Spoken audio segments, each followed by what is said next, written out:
Hello friends, welcome back to our channel series Ammu. ನಮಸ್ಕಾರ.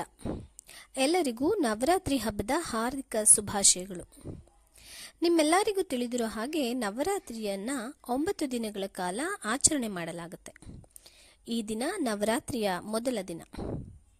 ಈ ದಿನದ ವಿಶೇಷ ಏನಂದರೆ, ಈ ದಿನ ನಾವು ದೇವಿ ಪಾರ್ವತಿಯನ್ನು ಶೈಲಪುತ್ರಿಯ ರೂಪದಲ್ಲಿ ಆರಾಧನೆ ಮಾಡುವಂತಹ ದಿನ. ಯಾಕೆ ನಾವು ನವರಾತ್ರಿಯ ಮೊದಲನೇ ದಿನ ಶೈಲಪುತ್ರಿಯನ್ನು ಪೂಜೆ ಮಾಡ್ತೇವೆ ಅನ್ನೋದಕ್ಕೆ ಒಂದು ಸಣ್ಣ ಕಥೆ ಇದೆ. ಅದೇನೆಂದರೆ, ಹಿಂದೆ ದಕ್ಷ ಪ್ರಜಾಪತಿ ಎಂಬ ರಾಜನಿರ್ತಾನೆ. ಅವನ ಮಗಳೇ ಸತೀದೇವಿ.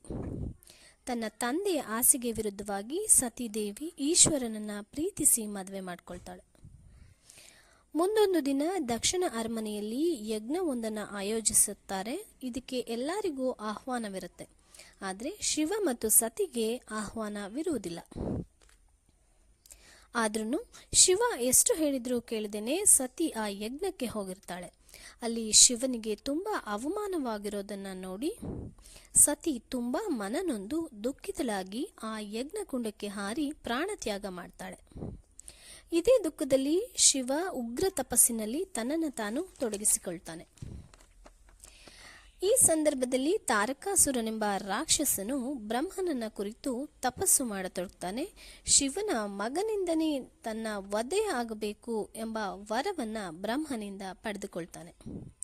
ಎಲ್ಲ ದೇವತೆಗಳು ಈಗ ದೇವಿಯನ್ನ ಪ್ರಾರ್ಥನೆ ಮಾಡಲು ಶುರು ಮಾಡ್ತಾರೆ. ಈ ಸಂದರ್ಭದಲ್ಲಿಯೇ ಪರ್ವತರಾಜ ಮತ್ತು ಅವನ ಮಡದಿ ಮೈನಾವತಿಯು ಸಂತಾನ ಭಾಗ್ಯಕ್ಕೆಂದು ದೇವಿಯನ್ನ ಆರಾಧನೆ ಮಾಡುತ್ತಾರೆ. ಈ ಎರಡೂ ಕೋರಿಕೆಗಳನ್ನು ಈಡೇರಿಸುವ ಸಲುವಾಗಿಯೇ ಸತೀದೇವಿಯು ಪರ್ವತರಾಜನ ಮಗಳಾಗಿ ಪಾರ್ವತಿ ದೇವಿಯಾಗಿ ಹುಟ್ಟಿ ಬರ್ತಾಳೆ. ಪರ್ವತಕ್ಕೆ ಮತ್ತೊಂದು ಹೆಸರೇ ಶೈಲ.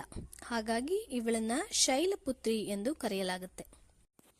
ನವರಾತ್ರಿಯ ಈ ಮೊದಲ ದಿನ ಪಾರ್ವತಿ ದೇವಿಯನ್ನ ಶೈಲಪುತ್ರಿಯನ್ನಾಗಿ ಆರಾಧನೆ ಮಾಡಲಾಗುತ್ತೆ ಮತ್ತು ಈ ದಿನವನ್ನ ದೇವಿಗೆ ಇಷ್ಟವಾದಂತಹ ಹಳದಿ ವಸ್ತ್ರವನ್ನ ಧರಿಸುವ ಮೂಲಕ ದೇವರನ್ನ ಪೂಜಿಸಲಾಗುತ್ತೆ. ಇದು ನವರಾತ್ರಿ ಮೊದಲನೇ ದಿನದ ಬಗ್ಗೆ ಒಂದು ಸಣ್ಣ ಮಾಹಿತಿ. ಆಲಿಸಿದ್ದಕ್ಕಾಗಿ ಧನ್ಯವಾದಗಳು.